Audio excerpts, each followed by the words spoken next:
If you follow the news out of Central America, you've heard of our guest today. He was arrested as a spy by the Sandinistas. Peter's talking to the author of Counter-Terrorists, Sam Hall. I read the book a couple of weeks ago, and I've had some time to kick it around, and I really haven't decided what I think about it yet. There are two sides. First, let me introduce you to Sam. Sam Hall started out as a competitive diver internationally when you were a teenager and went through all kinds of things. Ended up where the book really starts, going to Israel and getting some commando training in Israel. Ended up in South Africa and in Nicaragua, Central America. You didn't start doing all of that until you were a middle-aged man, older than I am. I consider myself middle-aged, so you were an adult.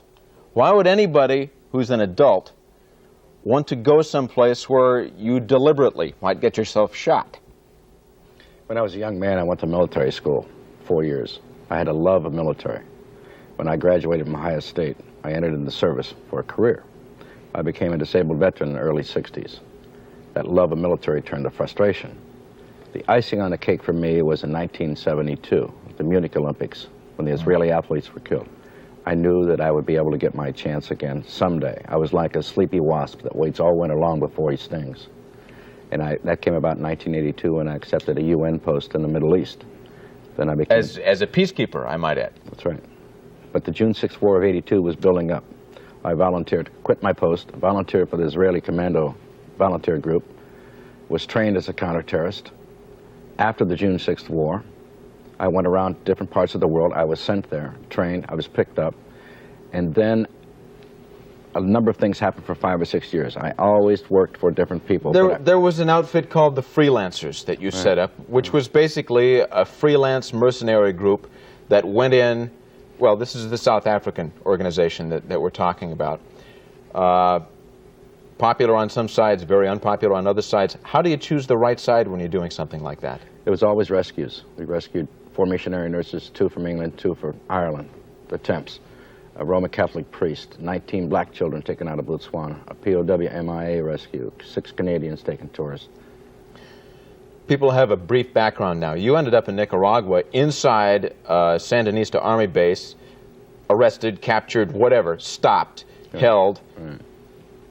Got to put it real bluntly, they said you were crazy. Right. Anybody in this business has to be a little bit crazy. The reason they were saying that, I was never allowed to say. I had to sign a disavowal agreement in 1984. I was never allowed to say who I represented or worked for. Since that time, investigative reporters, even after this book was finished, it's already come out in the paper that I was directly linked to the Director of Special Warfare in the Pentagon.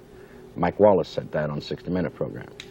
Investigative reporter out of Washington, that I was reporting to the CIA. Also, I was receiving money, expenses from the National Security Council and General Singlab's group. Well, the CIA says, and I've talked to them, says you weren't reporting to them, but of course that's on the surface. But that's part of the disavowal. I knew I would be disavowed. I didn't care. I believed in what I did. My principles dictated that. Let me show everybody the copy of the book. This is Sam on the front of it, needless to say. Question from a morals point of view, okay? You're picked up and you say you're working with all of these people. How as an individual do you decide that you're right? As opposed to, I mean, we have trouble deciding we're right when we're an entire nation.